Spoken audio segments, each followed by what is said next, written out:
नमस्कार साथियों, मैं आज अति महत्वपूर्ण सेशन के साथ आपके सामने पुनः उपस्थित हुआ हूं ताकि आने वाला एग्जाम में आपको अधिक से अधिक मदद मिल सके। जो भी बीपीएससी टीचर एग्जामिनेशन का तैयारी कर रहे हैं, बिहार टीचर का एग्जामिनेशन का तैयारी कर रहे हैं दोस्तों, खास करके तो सभी वीडियो देखने का प्रयास कीजिएगा। एक एक वीडियो आपके एग्जाम मॉडल का तैयार किया जा रहा है। सभी क्वेश्चंस आप ध्यानपूर्वक देखिएगा। पहला क्वेश्चन है, ग्रामीण बैंक की स्थापना कब की गई थी? ग्रामीण बैंक की स्थापना जो है 2 अक्टूबर 1975 ईस्वी को किया गया था। ग्रामीण बैंक की स्थापना भारत में कब की गई थी? तो 2 अक्टूबर 1975 ईस्वी को किया गया था। क्लियर हो गया होगा? ऑप्शन ए हो जाएगा। नेक्स्ट क्वेश्चन है, जम्मू कश्मीर राज्य पुनर्गठन अधिनियम। जम्मू कश्मीर राज्य पुनर्गठन अधिनियम कब लागू हुआ था? तो जम्मू कश्मीर राज्य पुनर्गठन अधिनियम 31 अक्टूबर 2019 को लागू हुआ था। 31 अक्टूबर 2019 को लागू हुआ था। ऑप्शन ए हो जाएगा। क्लियर। नेक्स्ट क्वेश्चन है, वैष्णव धर्म के बारे में जानकारी कहाँ से मिलता है? वैष्णव धर्म के बारे में जानकारी जो है, बारे या विषय में जानकारी कहाँ से मिलता है? तो ये जो मिलता है उपनिषद से मिलता है। किससे मिलता है? वैष्णव धर्म के बारे में जो जानकारी मिलता है हमें, वह उपनिषद से मिलता है। ऑप्शन बी हो जाएगा। नेक्स्ट क्वेश्चन है, वैसे पदार्थ जिनके रासायनिक गुण समान एवं भौतिक गुण भिन्न हो उसे अपरूप कहा जाता है। उसे क्या कहा जाता है? उसे अपरूप कहा जाता है। वही कह रहा है कि वैसे पदार्थ जिनके रासायनिक गुण समान होता है लेकिन भौतिक गुण जो है भिन्न होता है, ये भिन्न होगा। ये निम्न लिख दिया है, ये भिन्न होगा। ठीक ना, भिन्न भिन्न होता है तो उसे क्या कहेंगे? अपरूप कहा जाएगा। अर्थात ऑप्शन बी हो जाएगा। वैसे पदार्थ जिनके रासायनिक गुण समान होते हैं एवं भौतिक गुण भिन्न भिन्न होते हैं तो वैसे पदार्थ को अपरूप कहेंगे। ऑप्शन बी हो जाएगा। नेक्स्ट क्वेश्चन है, संविधान के 8वीं अनुसूची में कितने भाषाओं का वर्णन है? संविधान के 8वीं अनुसूची में जो है 22 भाषाओं का वर्णन है। ऑप्शन क्या हो जाएगा? 22 भाषाओं का वर्णन है। ऑप्शन ए हो जाएगा। क्लियर। नेक्स्ट क्वेश्चन है, जन गण मन को राष्ट्रगान के रूप में कब अपनाया गया था? जन गण मन को कब राष्ट्रगान के रूप में अपना लिया गया था? तो 24 जनवरी 1950 के दिन जो है जन गण मन को राष्ट्रगान के रूप में अपना लिया था। 24 जनवरी 1950 ईस्वी को। ऑप्शन ए हो जाएगा। जन गण मन को जो है किसने लिखा था? तो रविंद्रनाथ टैगोर ने लिखा था। ये भी ध्यान रखिएगा, जन गण मन जो राष्ट्रगान लिखा गया है वो रविंद्रनाथ टैगोर के द्वारा लिखा गया है। ये भी ध्यान में रखिएगा। नेक्स्ट क्वेश्चन है, स्नेहक एवं दवा बनाने में प्रयोग किया जाता है। तो स्नेहक एवं दवा बनाने में जो प्रयोग होता है वो पेट्रोलियम जेली का होता है। किसका होता है? पेट्रोलियम जेली का होता है। ऑप्शन ए हो जाएगा। क्लियर। तो स्नेहक एवं दवा बनाने में किसका उपयोग होता है? पेट्रोलियम जेली का। ऑप्शन ए हो जाएगा। नेक्स्ट क्वेश्चन है, महात्मा बुद्ध की सेवा में बिंबिसार ने किस राजवैद्य को भेजा था? महात्मा बुद्ध की सेवा में बिंबिसार क्या किया था कि किस राजवैद्य हो जाएगा। किस राजवैद्य, ठीक ना। तो किस राजवैद्य को क्या क्या था? सेवा में भेजा था। महात्मा बुद्ध की सेवा में बिंबिसार किसको भेजा था? तो राजवैद्य जीवक को भेजा था। किसको भेजा था? राजवैद्य जीवक को भेजा था। ऑप्शन क्या हो जाएगा? बी हो जाएगा, जीवक। नेक्स्ट क्वेश्चन है, चीला अभ्यारण्य कहाँ है? क्या है? चीला अभ्यारण्य कहाँ है? तो ये उत्तराखंड में है। चीला अभ्यारण्य कहाँ है? उत्तराखंड में। ऑप्शन ए हो जाएगा। नेक्स्ट क्वेश्चन है, निम्न कथन में से कौन सा कथन सत्य है? निम्न कथन में से कौन सा कथन सत्य है? तो एक एक करके कथन को देखते हैं और सभी कथन पर डिस्कस भी करेंगे। पहला कथन है, मुस्लिम लीग ने 22 दिसंबर 1939 ईस्वी को मुक्ति दिवस मनाया था। मुस्लिम लीग ने 22 दिसंबर 1939 को मुक्ति दिवस मनाया था, ये बिल्कुल सत्य है। क्लियर? मुस्लिम लीग ने 22 दिसंबर 1939 को मुक्ति दिवस मनाया था, ये बिल्कुल सत्य है। दूसरा ऑप्शन है, मुस्लिम लीग ने 24 मार्च 1946 को प्रत्यक्ष कार्यवाही दिवस मनाया था। 24 मार्च, क्या लिखा है, 24 मार्च 1946 को प्रत्यक्ष कार्यवाही दिवस मनाया था। तो मुस्लिम लीग के द्वारा प्रत्यक्ष कार्यवाही दिवस जो मनाया गया था वो कब मनाया गया था? तो दूसरा ऑप्शन क्या है, मुस्लिम लीग ने 24 मार्च 1946 को प्रत्यक्ष कार्यवाही दिवस मनाया था। ये बिल्कुल गलत है। ये क्या है? गलत है। क्यों? क्योंकि मुस्लिम लीग ने जो है क्या क्या था, 16 अगस्त 1946 को प्रत्यक्ष कार्यवाही दिवस मनाया था। 16 अगस्त 1946 को प्रत्यक्ष कार्यवाही दिवस मनाया था। क्लियर? तो 16 अगस्त 1946 को जो प्रत्यक्ष कार्यवाही दिवस मनाया था, ये जिन्ना के आह्वान पर बनाया गया था। जिन्ना ने आह्वान किया था और उसी के निर्देशानुसार 16 अगस्त 1946 को प्रत्यक्ष कार्यवाही दिवस मनाया था। इस दिन जो है कलकत्ता में भीषण हत्याकांड हुए थे और इस हत्याकांड दंगा के कारण अंग्रेजों पर दबाव बनाना था कि आप धर्म के आधार पर जो है देश का बंटवारा कीजिए। यही कारण है कि मुस्लिम लीग ने 16 अगस्त 1946 को प्रत्यक्ष कार्यवाही दिवस मनाया था। क्लियर? इस दिन हजारों लाखों लोगों की जाने मौतें हो गई थी कलकत्ता में। क्लियर? तो मुस्लिम लीग ने 2 दिवस जो है याद रखिएगा मुस्लिम लीग से संबंधित। पहला है, मुस्लिम लीग ने 22 दिसंबर 1939 को मुक्ति दिवस के रूप में मनाया था और दूसरा है, मुस्लिम लीग ने 16 अगस्त, यहाँ 16 अगस्त लिख लीजिएगा आप लोग, 16 अगस्त 1946 ईस्वी को प्रत्यक्ष कार्यवाही दिवस मनाया था। क्लियर? तीसरा है,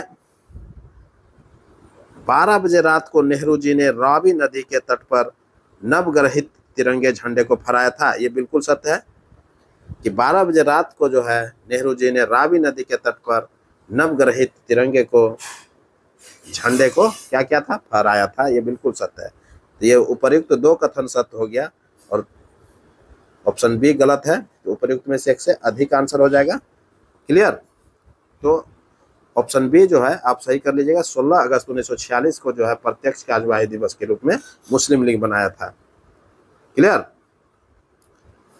नेक्स्ट क्वेश्चन की ओर बढ़ते हैं। नेक्स्ट क्वेश्चन है, भगत सिंह के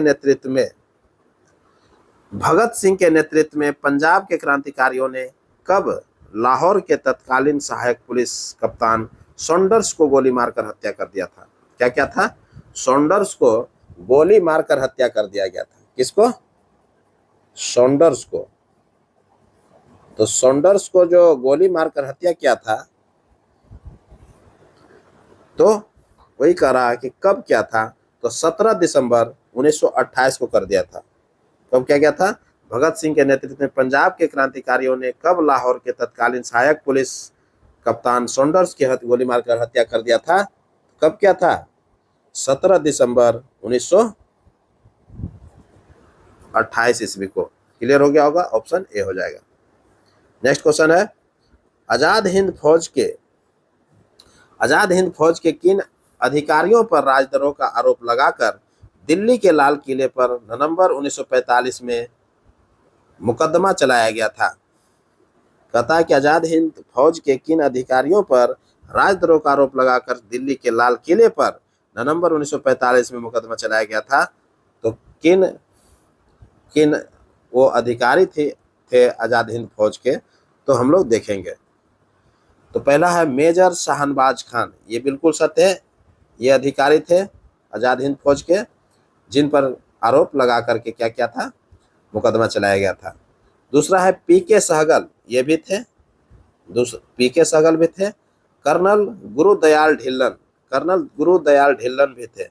ये तीनों व्यक्ति जो थे आजाद हिंद फौज के अधिकारी थे, जिस पर क्या क्या था, राजद्रोह का आरोप लगाकर दिल्ली के लाल किले पर नवंबर 1945 में मुकदमा चलाया था। क्लियर।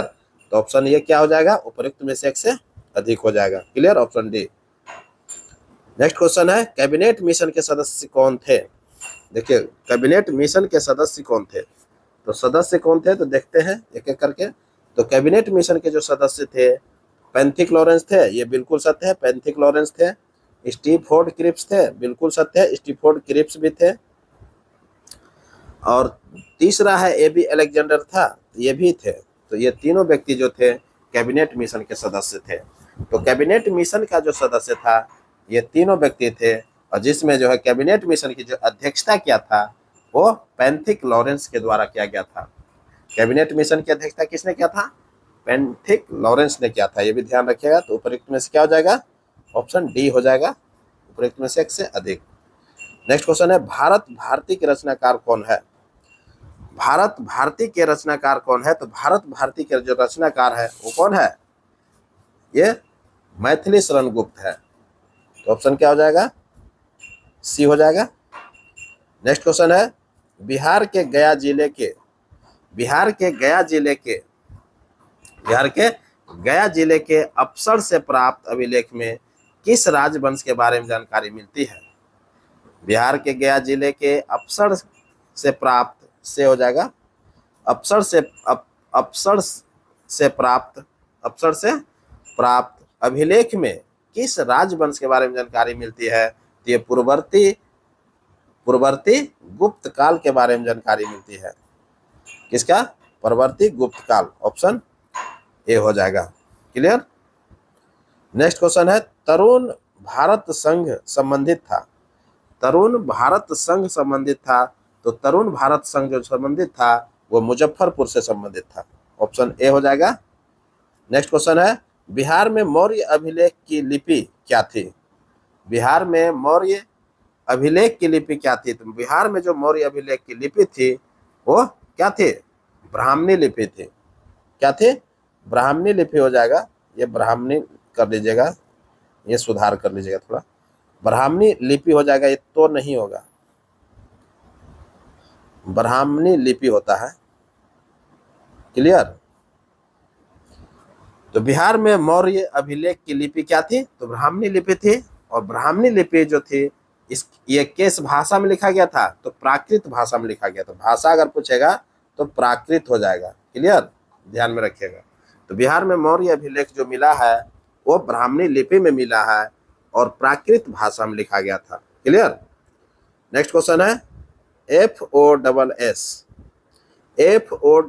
का उपयोग कंप्यूटर के क्षेत्र में किया जाता है।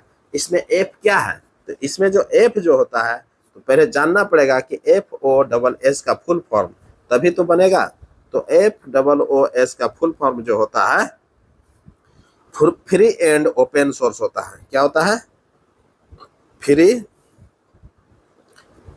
And open source, open source. तो FOSS का उपयोग कंप्यूटर के क्षेत्र में किया जाता है। इसमें F जो आ गया ये फ्री से संबंधित है। किससे संबंधित है, फ्री से संबंधित। ऑप्शन क्या हो जाएगा, सी हो जाएगा। क्लियर। नेक्स्ट क्वेश्चन है, कौन सा देश अपने राजनीतिक उद्देश्यों की प्राप्ति के लिए ग्रे जोन, क्या है, कौन सा देश अपने राजनीतिक उद्देश्यों की प्राप्ति के लिए ग्रे जोन बार स्फेयर टैक्सेस को अपना रहा है। क्या कर रहा है, कौन सा देश है जो कि अपने राजनीतिक उद्देश्यों की प्राप्ति के लिए ग्रे जोन बार फेयर हो जाएगा, टैक्सेस को अपना रहा है, बार फेयर टैक्सेस को अपना रहा है। ये चाइना अपना रहा है दोस्तों। ऑप्शन क्या हो जाएगा, बी हो जाएगा। नेक्स्ट क्वेश्चन है,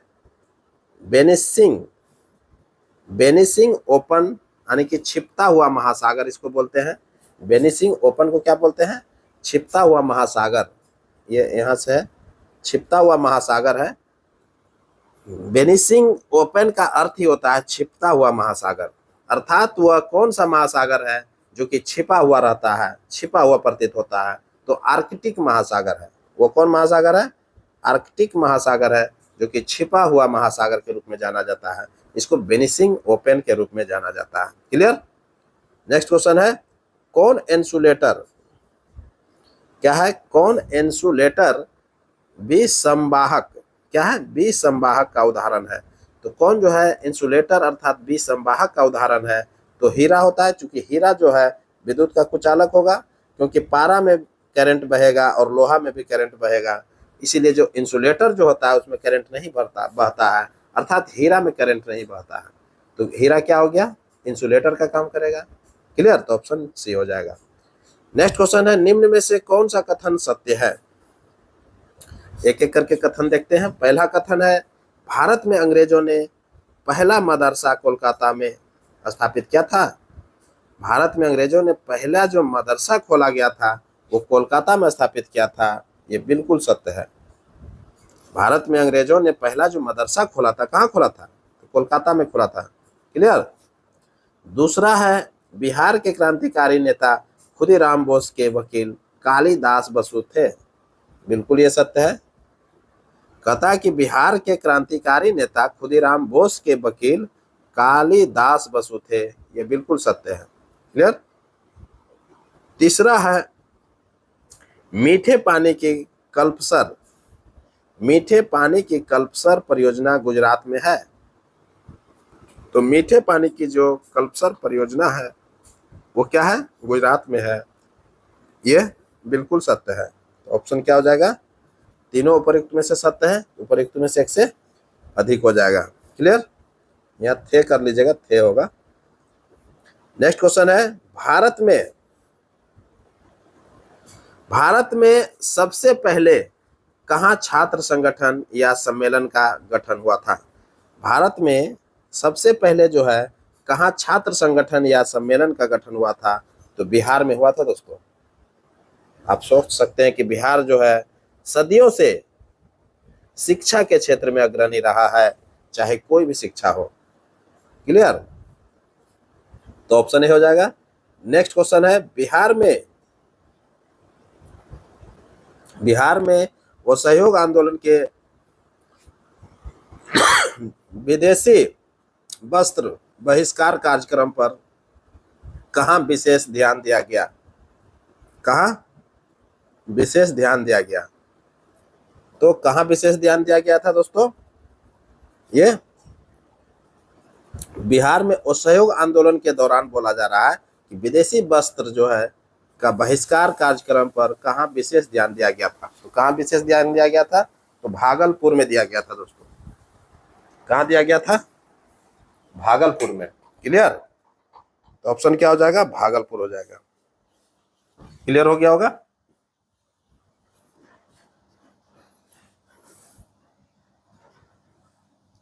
ऑप्शन सी।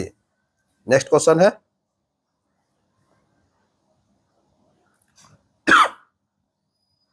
निम्न में से कौन सा कथन सत्य है? निम्न में से कौन सा कथन सत्य है? तो एक एक करके हम लोग कथन देखते हैं।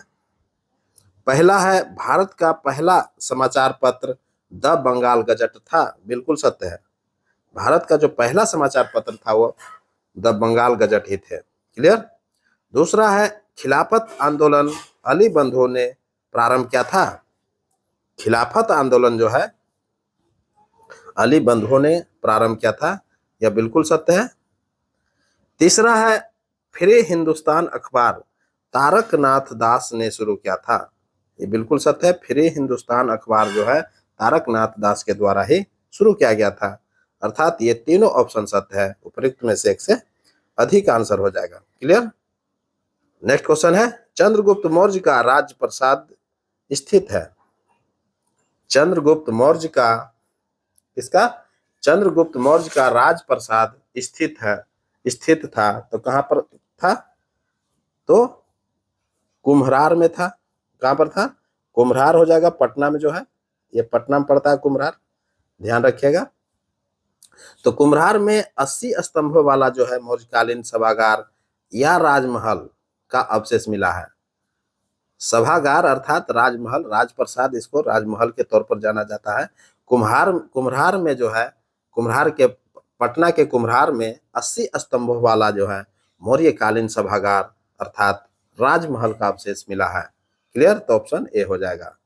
नेक्स्ट क्वेश्चन है, एक वस्तु का भार पृथ्वी की सतह पर मापने पर 100 mgn है। देखिए, एक वस्तु का भार पृथ्वी की सतह पर मापने पर 100 mgn है। इसका भार चंद्रमा की सतह पर क्या हो जाएगा? तो 6 से भाग दे दीजिए, आंसर आ जाता है। तो चंद्रमा पर किसी वस्तु का अगर भार निकालना रहता है तो पृथ्वी पर जितना उसका भार रहता है उसका 1/6 भाग होता है। क्लियर? चंद्रमा पर भार जो होता है पृथ्वी पर के भार का 1/6 होता है। क्लियर?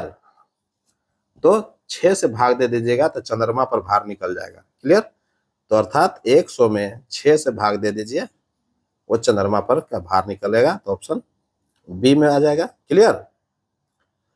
नेक्स्ट क्वेश्चन है, मौर्य साम्राज्य का केंद्रीय न्यायालय कहाँ था? मौर्य साम्राज्य का केंद्रीय न्यायालय कहाँ था? तो पाटलिपुत्रा में था, क्योंकि मौर्य साम्राज्य की राजधानी पाटलिपुत्रा ही थे। क्लियर? तो ऑप्शन बी हो जाएगा। नेक्स्ट क्वेश्चन है, देश का वह प्रथम राज्य जिसने अलग इथेनॉल नीति बनाया है, तो बिहार है। वो कौन है?